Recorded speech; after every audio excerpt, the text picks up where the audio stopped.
Hello and welcome. My name is Gareth and I'm the Schools and Colleges Liaison Manager at the University of Lincoln, the Times and Sunday Times Modern University of the Year 2021. Today I'm going to talk to you about the important things you need to be considering between submitting your UCAS application and starting university. So very much your next steps. Okay, so you've applied. What happens next? What important things do you as a student need to be thinking about now and the start of university? So I'm going to be talking about offers, firm and insurance choice, student finance, additional financial help, accommodation, budgeting, and top tips. So let's have a look at these in a little more detail. With the decisions you get back from the universities you've applied to, double check as they come in if you haven't already to make sure you fully understand them.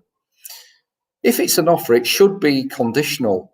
Do you think you'll meet those conditions? A small minority may be unconditional, where they are accepting grades, accepting you regardless of your grades, as some universities are still offering those. We at University of Lincoln here make conditional offers. If you don't understand the decision, call or email the university in question for clarification, particularly if it's a reject. A reject could be as simple as a missed qualification, such as a GCSE on your application, which can be rectified, but the university will tell you why you were rejected. Once you get all your offers or decisions back from the universities you've applied to, you'll be required by UCAS to choose a firm and insurance choice. This is assuming you've applied for 2 or more courses. If you've only applied for 1 and 1 only, it automatically becomes your firm choice. So firm is the university you'll go to if you meet the entry requirements on results day. Insurance is your backup, the one on results day. If you don't meet the requirements of the firm, you'll then be considered by them. If the conditions are met for your insurance, it becomes your firm on results day. I hope that makes sense. Ideally as well, think about that insurance choice, as it's preferential for it to have a lower entry requirement than your firm if possible. Otherwise, the insurance may reject you too, and you will be put into clearing. Here at Lincoln, we put all our students at the heart of everything we do, and in response to the challenges students are facing, we have introduced a flexible admissions process, like a safety net round your offer. This means we will consider your best work to ensure we are being fair and to take account of the impact that the pandemic has had on your learning and resources. Therefore, when confirming a place at the University of Lincoln, we will take a flexible approach to the majority of our programmes, all except in reality NHS-related areas. All the students we make offer to are those who we would feel would be very much an asset to our community and university, and we want to reduce those concerns about them and their families and the pandemic impact. So when we receive confirmation of your results, we will consider both the actual and predicted grades alongside the personal statement and reference. We will guarantee your place if meeting either of the following criteria. Your teacher assessed grades are no more than 16 UCAS tariff points below the conditions of your offer, or your predicted grades are no more than 16 UCAS tariff points below the conditions of your offer.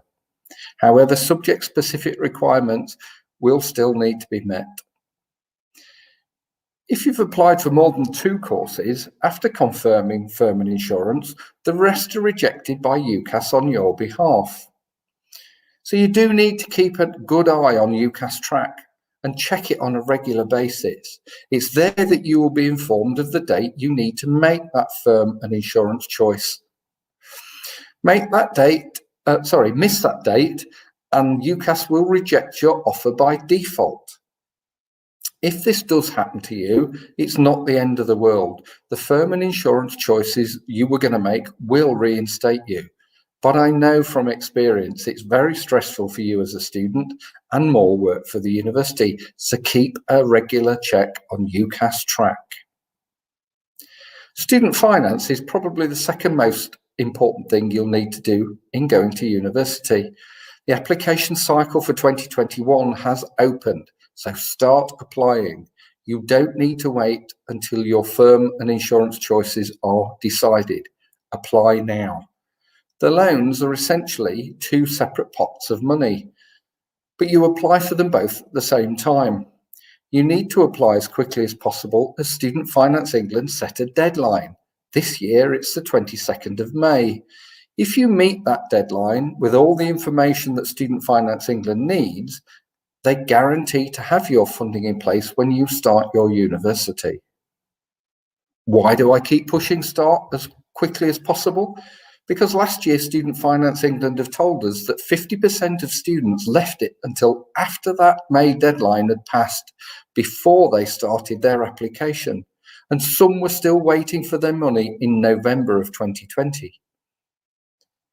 So pot one is the tuition fee loan. It's not means tested, so you're going to get whatever you ask for, up to a maximum of £9,250. And it's paid directly to your institution that you go to by Student Finance England. Equally, it doesn't just pay for someone to teach you. It pays for the teaching facilities and all the other learning resources on campus you have access to. Personally, I would always apply for the maximum amount of tuition fee, £9,250. Why? Because of the way the loans are repaid. It's like no other loan repayment system. The amount you repay is not based on the amount you've borrowed, but on how much you earn. So as an example of that, from the 6th of April this year, the start of the new financial year, if you were earning £30,000 and being considered for repayment, you would just pay back £20.74 a month. Peanuts off the combined loans, £20.74 a month. So pot two is the maintenance loan, and pot two pays towards everything else, potentially your rent, food, bills, social life, and transport costs, as an example. This time, though, it is means tested, so the amount you get is dependent on where you study, where you live while you're studying, and most importantly, the household income of the home you're currently living in. There is a guaranteed minimum amount, though, that everyone gets, regardless of household income. However, above that minimum amount, it is means tested, and that means testing comes into effect. So whatever your circumstances, you are guaranteed to get something. So what are the figures this year? The maximum award varies from £7,987 to £12,382, depending on where you study, live while you're studying, and you must have a maximum household income of £25,000 or less to get that amount. The minimum guaranteed amount varies from £3,516 to £6,166, again dependent on those three factors just mentioned. However, the household income that's assessed this time, the thresholds are different. It's not a flat rate across the board. So, for instance, for somebody living at home and studying locally and travelling on a daily basis, the upper threshold, just to receive the bare minimum of £3,516, is just over £58,000 assessed household income. For studying in London and living away from home, it's just over £70,000 to get that minimum assessed income of 6,166. So bear in mind that the upper thresholds do vary. It's also paid into your bank account this time, so you see the money and you get it in 3 equal instalments, but you can use that money as you see fit. You apply for both tuition fee and maintenance loans every year you study as well. It's not just done in the first year and that's it. You may have a bank account, but I would always advise you looking for a student bank account, as they offer great overdraft facilities, better interest rates and incentives. I've seen this year 3-year rail cards and 0% interest on overdrafts. So go out there and have a look. But regardless of whether you change to a student bank account or not, you will need a bank account of some description to apply for student finance. Looking additionally now for help financially, where can you get it from? What opportunities do you have? It comes from a range of sources, including Student Finance England, universities themselves, and other organisations. Student Finance England in particular have grants to help those with a disability, childcare needs if you're in that situation, dependent adults if you're a carer, and students who have an overseas placement as part of their course. More information can be found on the gov.uk/student finance website. All universities as well will also support students through scholarships and bursaries, so check what's being offered. Here at the University of Lincoln, we have a large number of scholarships and bursaries, including 4 new scholarships, each worth £5,000 for this year. These are to help cover living costs, so you get the money if you're successful. For budding scientists, 1 scholarship will be awarded to a new student on the computer science degree, and others to a new student studying either biology or zoology. And to help facilitate access into higher education for mature students, 1 scholarship will be awarded to a student who starts aged over 21, studying either English or history, while the final one is for a student studying aged over 21 at the start, who will be looking to study either psychology or law. All the new scholarships have been supported through a donation by the University of Lincoln's Vice-Chancellor, Professor Mary Stewart CBE, and more details on our scholarships and bursaries can be found on our website, lincoln.ac.uk. If you're into an NHS-related area, there's also the potential for the £5,000 a year NHS bursary supported by the government, aimed particularly at nursing, midwifery, and some allied health courses, including paramedics and occupational health. Some students may be eligible for up to £3,000 more. If they are, this will be calculated through their main application for the £5,000. And again, this is done for every year that you study. When looking for additional financial support, wherever it may be, you need to check the application process for all of them. When, how, and do you even need to apply? It will depend on what you're looking for and where you're applying for it. The best bit about all of this is it's non-repayable, except for the help that students get by Student Finance England for studying abroad. Another area that's going to be of high importance is accommodation. So if you're looking to move away from home to university, then accommodation is something else that should be high on your list of things to check. Again, it needs doing sooner rather than later, as most universities allocate on a first-come, first-served basis. So look at the options for all the institutions you're applying to, or if you're pretty sure of your firm and insurance choice, look at those as a minimum.